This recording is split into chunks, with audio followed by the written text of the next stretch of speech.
जमाना पहले की बात है कि एक बादशाह था जिसके 3 बेटे थे।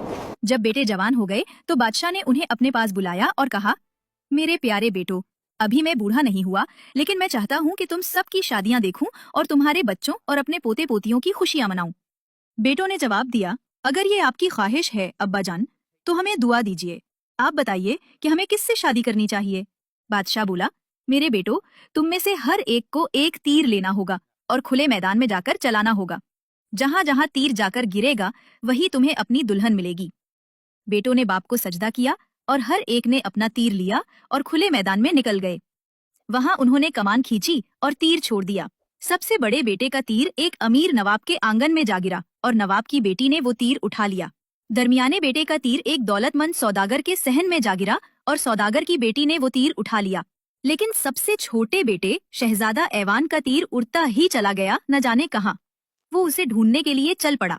वो चलता गया, यहाँ तक कि वो एक दलदली जगह पर पहुंच गया और वहां क्या देखता है, एक मेंढकी बैठी है और उसके मुंह में वही तीर है। शहजादा ऐवान ने मेंढकी से कहा, ए मेंढकी, मेरा तीर वापस दे दो। मगर मेंढकी ने जवाब दिया, दूंगी, लेकिन तब जब तुम मुझसे शादी करोगे।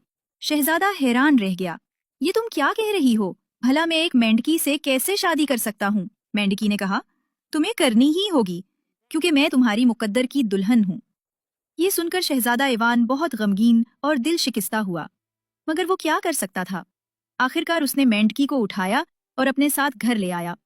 3 शादियां हुईं। बड़ा बेटा नवाब की बेटी से ब्याह गया, दरमियाना बेटा सौदागर की बेटी का दूल्हा बना और बेचारा शहजादा ऐवान एक मेंढकी के साथ ब्याह दिया गया। कुछ दिन गुजरे तो बादशाह ने अपने बेटों को पास बुलाया और कहा, मैं देखना चाहता हूँ कि तुम्हारी बीवियों में से कौन सबसे अच्छी दर्जी है। कल सुबह तक हर एक अपनी सुई कढ़ाई से मेरे लिए एक कमीज तैयार करे। बेटों ने बाप को सलाम किया और घरों को लौट गए। शहजादा ऐवान घर आया तो उदास होकर बैठ गया और सर झुका लिया। मेंढकी जमीन पर फदकती हुई उसके करीब आई और बोली, शहजादा ऐवान, तुम सर क्यों झुकाए बैठे हो? तुम्हें क्या परेशानी है? ऐवान ने जवाब दिया, अब्बा हुजूर ने कहा है कि कल सुबह तक तुम्हें एक कमीज तैयार करनी होगी। मेंढकी ने कहा, गम न करो शहजादे ऐवान, जाकर सो जाओ, क्योंकि सुबह शाम से ज्यादा अक्लमंद होती है। ऐवान सो गया। तब मेंढकी आंगन में कूदकर आई, अपनी खाल उतारी और एक हसीन दोशीजा में बदल गई। वो और कोई नहीं बल्कि वसीलीसा दानिशमंद और अक्लमंद थी, जो हुस्न जमाल में बेमिसाल थी। उसने तालियां बजाकर पुकारा, आओ मेरी सहेलियों और खादमाओं, जल्दी करो और मेरे लिए ऐसी कमीज तैयार करो जो मेरे वालिद पहना करते थे। सुबह जब शहजादा ऐवान बेदार हुआ तो फिर एक बार मेंढकी जमीन पर फुदकती हुई नजर आई, लेकिन कमीज तैयार थी, नफीस तौलिए में लिपटी हुई मेज पर रखी थी। ऐवान खुशी से निहाल हो गया। उसने कमीज उठाई और बाप के हुजूर गया। बादशाह उस वक्त अपने बड़े बेटों के तोहफे वसूल कर रहा था। बड़े बेटे ने अपनी कमीज पेश की। बादशाह ने उसे हाथ में लिया और कहा, ये तो बस किसी गरीब किसान के पहनने के लायक है। फिर दरमियाने बेटे ने अपनी कमीज पेश की। बादशाह ने उसे देखा और कहा, ये कमीज तो बस गुस्ल खाने जाने के काम आ सकती है। उसके बाद शहजादा ऐवान ने अपनी कमीज बिछाई। वो निहायत हसीन और खूबसूरत थी, जिस पर सोने और चांदी के धागों से कढ़ाई की गई थी। बादशाह ने एक नजर डाली और खुश होकर कहा, अब ये है कमीज जो खास त्योहारों पर पहनने के लायक है। बड़े दोनों भाई घर गए और आपस में कहने लगे, लगता है हमने गलती की थी जो शहजादा ऐवान की बीवी पर हंसते थे। वो मेंढकी नहीं बल्कि कोई जादूगरनी है। फिर बादशाह ने दोबारा अपने बेटों को बुलाया और कहा, कल सुबह तक तुम्हारी बीवियां मेरे लिए रोटी पकाएं। मैं देखना चाहता हूँ कि कौन सबसे अच्छी बावर्चन है। शहजादा ऐवान दिल शिकस्ता होकर घर आया।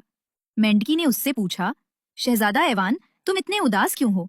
ऐवान ने जवाब दिया, अब्बा हुजूर ने हुक्म दिया है कि तुम्हें कल सुबह तक उनके लिए रोटी बनानी होगी। मेंढकी ने कहा, गम न करो शहजादा ऐवान, जाकर सो जाओ, क्योंकि सुबह शाम से ज्यादा अक्लमंद होती है। दूसरी जानिब दोनों भाभियां जो पहले मेंढकी पर हंसती थीं, अब तजस्सुस से भर गईं। उन्होंने महल की एक बूढ़ी खादमा को भेजा कि जाकर देखे कि मेंढकी किस तरह रोटी पकाती है। लेकिन मेंढकी निहायत होशियार थी। उसने आटा गूंधा, फिर चूल्हे की ऊपरी तह तोड़कर आटा अंदर फेंक दिया। बूढ़ी औरत भागकर दोनों भाभियों को सब कुछ बता आई। उन्होंने भी वैसा ही किया। इसी दौरान मेंढकी आंगन में कूद कर आई, अपनी खाल उतारी और फिर वसील ऐसा दानिशमंद और अक्लमंद मैं बदल गई। उसने तालियां बजाकर पुकारा, आओ मेरी खादमाओं और सहेलियों,